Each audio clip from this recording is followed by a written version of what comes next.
On one side stands Floyd Mayweather Jr., the defensive genius who walked away from the sport with a perfect 52-0 record.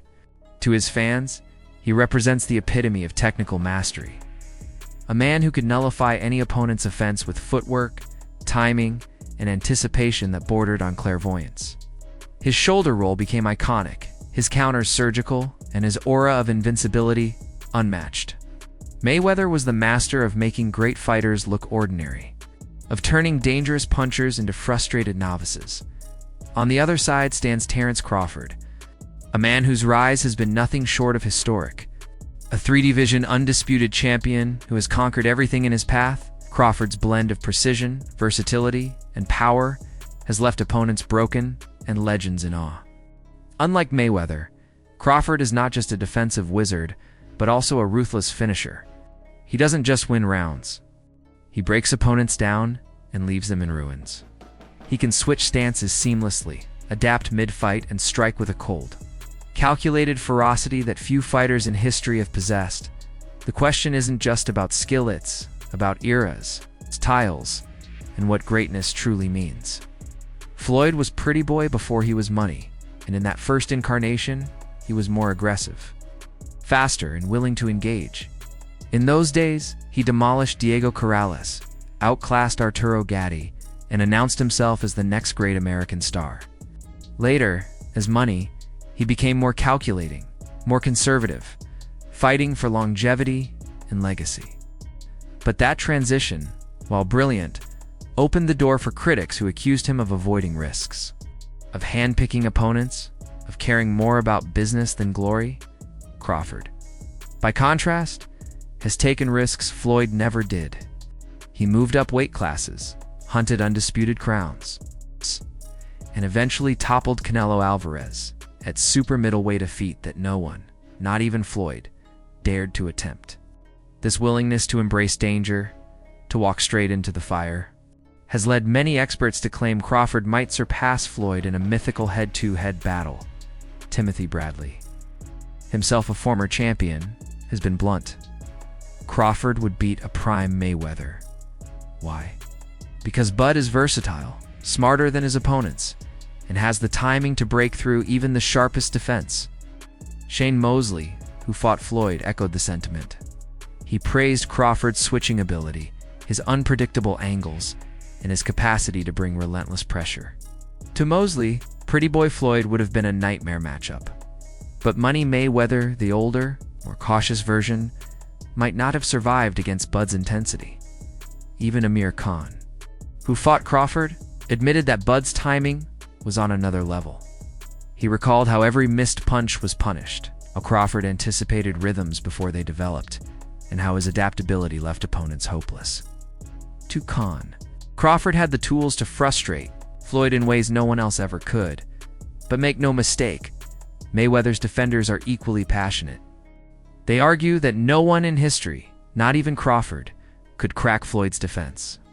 They point out that Mosley's famous right hand, which wobbled Floyd, didn't finish him. They remind everyone that Floyd never once lost, never once allowed anyone to truly solve the puzzle he represented. Critics say Crawford could be dangerous, but Floyd had the greatest survival instincts boxing has ever seen. Carl Frampton, another respected champion, offered a balanced view. He admitted Crawford's dominance over Canelo changed how he sees Bud's place in history, but he still hesitated to dismiss Mayweather outright. To Frampton, it would be a close, tactical fight, possibly even a draw, but he leaned slightly toward Crawford's youth, size, and versatility as deciding factors. The debate isn't just about who's better, it's about how you define greatness. Mayweather unified no divisions because he didn't need to. His name alone sold fights. He became a global brand, a billionaire boxer, the ultimate draw. Crawford, meanwhile, has pursued glory for its own sake. He didn't need to chase undisputed at 3 weights, but he did. He didn't need to face bigger men like Canelo, but he did. Where Floyd prioritized control, Bud embraced risk. Even promoters and analysts weigh in with fire. Bob Arum, who has worked with both men, shocked the sport by saying he believes Crawford would beat a prime Floyd. For Arum, Crawford is simply too unique, too versatile. To complete a fighter, for even Mayweather's brilliance to neutralize. And yet, Terence Crawford himself shrugs at the comparisons. For him, the debate is media noise. Floyd was the greatest in his era, Crawford says. I'm the greatest in mine. To Bud, there's no need to compare legacies. He respects Floyd's career but insists his own journey is unique. His challenges, his risks, his path. Crawford doesn't chase Mayweather's shadow. He carves his own. Still, fans can't resist imagining it. Would Mayweather's defense shut down Crawford's offense, forcing him into frustration? Or would Crawford's adaptability and power break through Floyd's armor, something no other fighter ever managed? Would the slickness of Pretty Boy overwhelm Bud's measured rhythm, or would Bud's finishing instincts find the moment Floyd always avoided? What complicates the picture even further is Mayweather's post-retirement exhibitions. Fighting YouTubers, influencers, and faded opponents has tarnished his aura for some. Critics like Oscar de la Hoya and Stephen A. Smith argue that these spectacles damage his legacy, making him appear more like a businessman than a fighter. Crawford, by contrast, is still chasing history in real fights, still climbing mountains. The contrast only fuels the debate. At the heart of it, this question isn't really about who would win.